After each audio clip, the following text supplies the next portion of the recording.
তাহলে ঢাকায় চলচ্চিত্রের ছোট পর্দার তারকা তাসনিয়া ফারিনকে তো আপনারা সকলে খুবই ভালো করে চিনেন। কেননা এই তারকা তার কেরিয়ার একাধিক নাটকে অভিনয় করার মাধ্যমে তার অনুরাগীদের কাছে দর্শকপ্রিয়তা অর্জন করেন। বায়দ এই তারকাকে আপাতত নাটকের পাশাপাশি ওটিটিতেও দেখা যায়, যার প্রেক্ষাপটে সকল মাধ্যমে দর্শকদের কাছে দর্শকপ্রিয়তা অর্জন করেছিলেন এই সুন্দরী।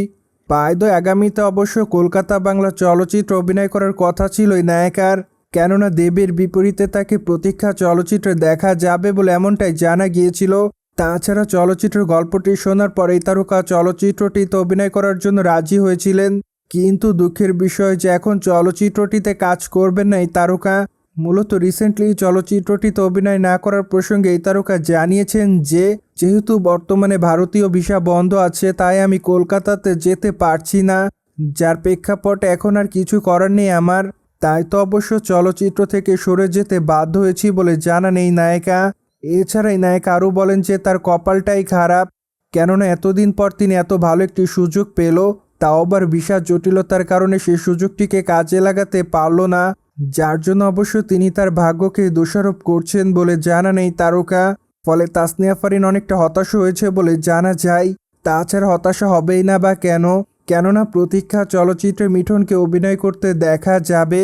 ফলে এক চলচ্চিত্রে দেব এবং মিঠুনের সঙ্গে অভিনয় করার সুযোগ ছিল এই তারকার, যা অবশ্য রিসেন্টলি মিস করে ফেলেছেন এই তারকা এমনটাই জানান। তাই তো অবশ্য তার মনটা খারাপ হয়ে আছে বলে জানান এই সুন্দরী।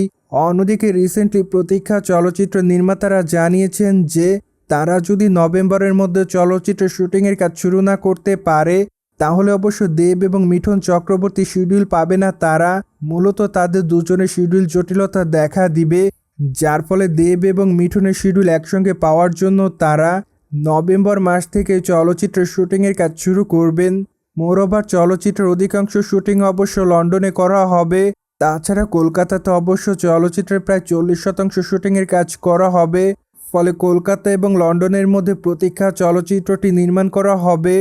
অন্যদিকে বর্তমানে তাসনিয়া ফারিনের হাতে একাধিক নাটকের কাজ আছে। তাছাড়া খুবই শীঘ্রই তারকা নতুন ওয়েব ফিল্মের শুটিংয়ের কাজ শুরু করবেন। মূলত এমনটা এক ঘনিষ্ঠ সূত্রের মাধ্যমে জানা যায়। সোভিয়েত জেনে তো নিলেন কী কারণে তাসনিয়া ফারিন প্রতীক্ষা চলচ্চিত্র থেকে সরে দাঁড়িয়েছেন। ফলে এই বিষয়টি নিয়ে কোনো মতামত থাকলে কমেন্ট বক্সে জানাতে ভুলবেন না। And subscribe our channel for more update.